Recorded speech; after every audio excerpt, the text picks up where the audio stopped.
비만 저당 식사 강조하는 거 당연히 중요하다고 생각하지만 아이들이 소위 좀 날씬해졌을 때 또 건강한 식단에 이제 집착하게 됐을 때 아예 먹지 않고 미끄러지는 경우들이 많다고 합니다. 그러니까 일단 치료 시설 자체가 없어서 거긴 건너뛰고 이제 그 앞단에서 이제 미리 일찍 발견을 해서 뭔가 도움을 주면 그나마 치료를 할 수 있는 여지가 좀 넓어지는데 이런 것들에 대한 인식이 없다 보니까 또 초반에 아이들이 뭐 식단이 건강하게 먹으려고 노력하고 다이어트를 하고 그러면 막 응원을 해주거든요. 네. 그리고 요즘 중학생이나 이런 아이들의 특징이 뭐냐면 과거에는 그런 게 없었는데 굉장히 건강 음식이랑 뭐 인스타그래머블한 음식 이런 거에 대한 뭔가 문화적인 흡수가 많다 보니까 굉장히 건강한 어떤 소식 어떤 이런 것들을 플레이팅을 해가지고 사진 찍어서 올리고 이렇게만 먹어요. 그러니까 사람들이 보고 어떻게 이렇게 해서 먹냐 해서 막 이렇게 해주는 거예요. 그래서 거기서부터 시작해서 애들이 먹을 수 있는 게 극도로 없어지면서 거시기로 미끄러지는데 여기서부터는 아무도 통제를 못해요.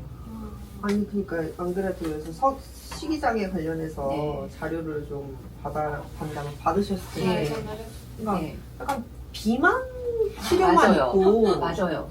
비만에 대한 것들밖에 없더라고요. 일종의 이제 거식증으로 미끄러 내려간 아이들에 대한 거는 전혀 관심사가 아니더라고요. 근데 좀 있어요? 많아요? 전혀 없습니다. 그러니까 아이들은 좀 있어요? 많습니다. 많아요? 정식으로 조사한 거는 없는데, 그러니까 이런 경우에 제가 이틀 전에 또 다른 일 때문에 이제 공익 활동하시는 사람들 이제 모임에 간 적이 있었는데 거기서 이제 대학 학부생들 창업을 한 젊은 대표님하고 만나서 이제 얘기를 했어요. 거기 섭식당 얘기를 했더니 그 친구는 이제 고등학교 졸업한 지 얼마 안 됐으니까 맞아요, 학교에 되게 많아요 이렇게 얘기를 하고 요즘 고등학생 뭐 중학생 애들이 다 알죠. 섭식당이 뭔지도 알고 누가 그걸 앓고 있는지도 알고. 지난번에 그 수정규칙분에서 취재를 했을 때는 그러니까 제가 계속 협조를 했었는데 PD가 얘기를 하기를 요즘 고등학생들은 한 명이 이제 거식증 이거 계속 먹고 토하고 하니까 친구들이 옆에서 도와주는 거예요. 급식 먹을 때 야 같이 가서 먹자 하고 얘가 화장실을 못 가게 막고 막 이런 식으로 그러니까 너무 빠삭하게 다 알고 있어요. 네.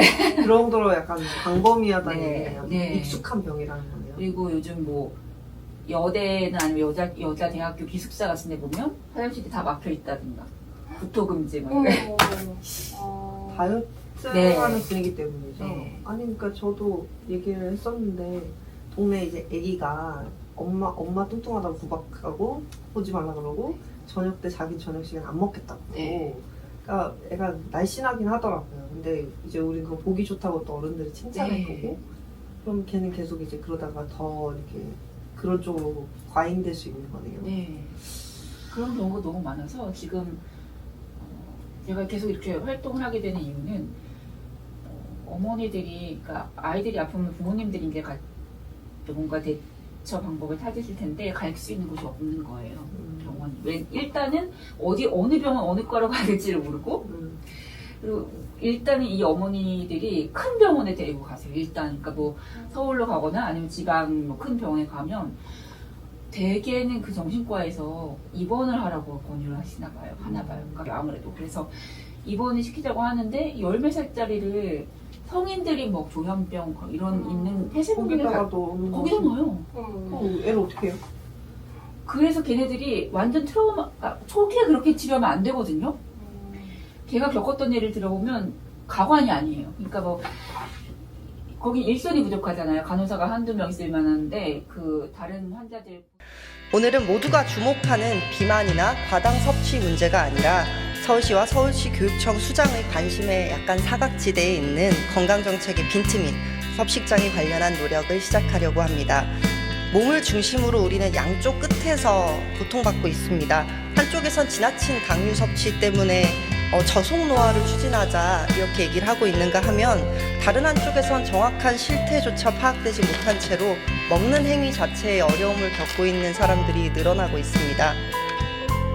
국민건강보험에 따르면요, 건강보험공단에 따르면 거식증, 폭식증 등 섭식장애를 이유로 진료를 받은 환자 수가 지난 2020년에 9,474명에서 24년 13,120명으로 늘어났습니다. 5년간 꾸준히 증가하고 있는 것입니다. 그래프에서 보시다시피 섭식장애를 경험하는 사람은 대부분 여성입니다. 또 그중 10대 이하 거식증 환자는 2018년 275명에서 22년에 543명으로 97.5% 증가했고 같은 시기에 폭식증 환자도 39.2% 증가했습니다. 진단을 받은 공식적인 수치가 이 정도라면 실제로는 훨씬 더 많을 것으로 생각이 듭니다. 서울시와 서울시 교육청이 지난 5년간 섭식장애 등 식습관과 관련된 정책 사업을 벌인 자료를 좀 받아봤는데요. 비만을 방지하기 위한 건강식 교육은 있어도 거식증이나 폭식증 같은 섭식 장애 문제에 경각심을 가지고 접근한 정책은 사실상 전무했고 인프라도 부족한 상황입니다. 그래서 이제라도 시작해야 되겠다라는 절박한 마음으로 질의를 시작하겠습니다. 네. 섭식장애는 단순한 식습관 문제가 아닙니다. 실제로 정신질환 중에 가장 높은 사망률을 보이고 있다고 해요. 이제라도 비만 정책 관련만큼이나 섭식장애에 대한 교육적 접근이 좀 필요하다고 생각하는데 동의하십니까? 예, 동의합니다. 네. 제가 자료를 좀 받아보니까 20년부터 현재까지 5년 동안 서울시 교육청에서 추진한 섭식장애 관련 정책이 딱 하나 있더라고요. 그것도 작년 10월에 카드뉴스 배포한 게 전부입니다. 사업 보면 750만 원짜리 사업이었죠. 22년에 보건복지부에서 아동 청소년 정신건강 실태 조사를 했는데 당시에 섭식장애 비율이 1.1%였다고 하더라고요. 여성 아동 청소년만 대상하면 2% 정도 된다고 합니다. 이 조사에 대해서 어떤 전문가는 정신장애 유병률 조사할 때 척도에 좀 한계가 있기 때문에 섭식장애는 실제보다 과소평가됐을 수 있다. 이런 지적도 있습니다. 좀 어떠신지요? 예, 그럴 수 충분히 있다고 생각을 합니다. 예, 그죠. 그 거식증이나 폭식증 관련해서 실태조사, 특히 초등학교나 여중, 여고를 중심으로 한 전 실질적인 조사가 좀 이루어져야 된다고 보는데 어떠십니까? 그게 이제 필요는 한데 약간의 그런 어떤 개인 정보랄까 이런 문제가 있어서 약간 신중하게 접근할 수밖에 없는 사정이 있습니다. 네. 그래서 이게 실태조사를 한다고 했을 때 말씀대로 또 교육청이 전문성이 있는 것도 아니고 또 어떻게 접근해야 될지 고민이 많으실 것 같아서요. 관련해서 뭐 서울시라든지 여러 전문가들하고 협업 체계를 제가 좀 제안드리고 싶은데 어떠십니까? 예, 아주 좋습니다. 네, 그러면은 긍정적인 답변을 하신 걸로 제가 이해를 하겠습니다. 예. 그 전문적인 이 실태 조사뿐만 아니라 향후에는 상담이나 적극적인 지원 체계의 어떻게 보면 시작점이 학교가 되어야 하고 그 다음 지역 사회로 넘어가는 것은 서울시의 역할이라고 저는 생각하거든요. 교육감께서 좀 적극적으로 임해 주시면 감사하겠습니다. 예, 말씀하신 대로 작년 연말에 저희들이 세 가지 종류의 카드 뉴스를 통해서 학부모님들과 학생들에게 이 섭식 장애에 대한 그런 홍보 자료를 만들긴 했는데 아직까지 좀 현재 그 섭식 장애의 증가 속도에 비하면 상당히 뭐 적극적인 정책은 아니었다 그렇게 생각할 수 있겠습니다. 네, 오늘을 기점으로 관심을 좀 더 가져주셨으면 좋겠고요.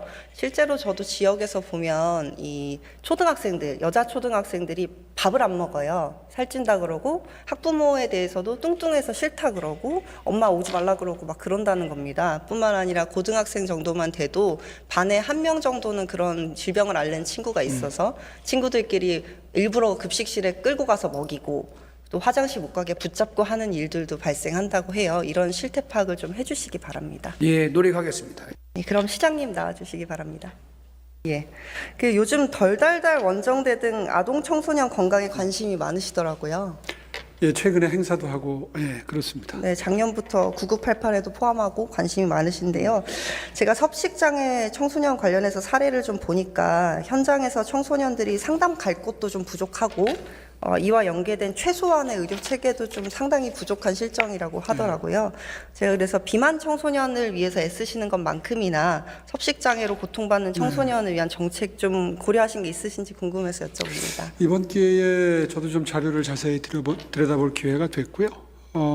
다행스럽게 시민건강국에서 뭐 지금까지 손을 놓고 있었던 건 아닌데 아마 지금까지보다는 훨씬 더 좀 체계적으로 특히 오늘 아주 발상이 좋으십니다. 교육청하고 같이 이렇게 방과 전 학교 단계, 방과 후 이렇게 챙기면 훨씬 더 정책 효과가 커지지 않을까 생각이 드네요.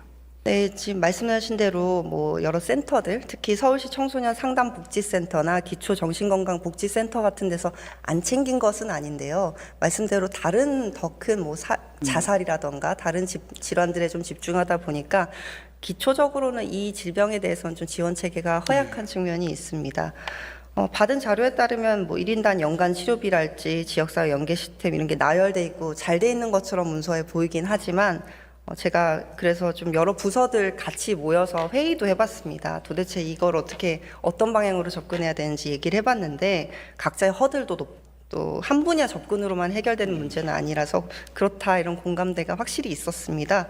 그래서 이제 시장님께 제가 제안드리고 싶은 것은 평생교육국의 청소년 상담팀이나 시설팀 그리고 시민건강국의 식생활 개선팀이나 또 정신건강팀, 여성가족실 등 여러 실국의 협력 체계를 좀 구축해 보시면 어떨까 싶은데요. 그렇겠는데요. 네, 알겠습니다. 예, 한번 고려를 해주시고요. 저는 이 비만 저당 식사 강조하는 거 당연히 중요하다고 생각하지만 아이들이 소위 좀 날씬해졌을 때 또 건강한 식단에 이제 집착하게 됐을 때 아예 먹지 않고 미끄러지는 경우들이 많다고 합니다. 그러다 보니까 안전망이라는 정책이 필요하고 그게 서울시정의 현재 빈틈이기 때문에 좀 메워주십사 말씀을 드리고요. 말씀대로 교육청장 담당하는 교육청하고도 긴밀히 이참에 약간의 갈등을 해소하시고 풀으셔서 좀 여러 전문가들과 고민한 결과를 제게 좀 제출해 주시면 좋겠습니다. 마침 뭐 정확하게 여기에 들어맞는 건 아닙니다만은 어제부터 뭐 이 시정질문 기간 동안 조그만 소득이 있다면 서울시가 조만간 서울시민 종합 건강 대책을 발표할 예정인데 우리 교육감님과 지금 협의 중에 있습니다. 어저께부터 실무자들끼리 논의를 시작하도록 조치를 했습니다. 이건 뭐냐 하면 이제 운동량을 좀 늘리는 거죠. 뭐 지금은 이제 먹는 음식에 초점을 맞춘 말씀을 하십니다만은 학년기 학생들의 경우에는 학교에서 또 그 외의 시민들은 바깥에서 건강을 생각해서 운동할 수 있는 프로그램을 좀 함께 조화롭게 운영을 해보자 하는데 논의를 시작을 했습니다.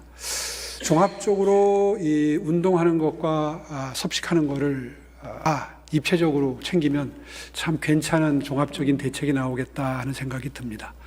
하여튼 그 좋은 뭐 제안을 주셨으니까 이번에 교육청과 잘 협조하도록 하겠습니다. 네, 말씀 주신 건강 대책들이 또 여전히 좀 비만에 집중되어 있으니까 그건 아니고요. 네, 아랫단에도 관심을 가져주시고요. 네.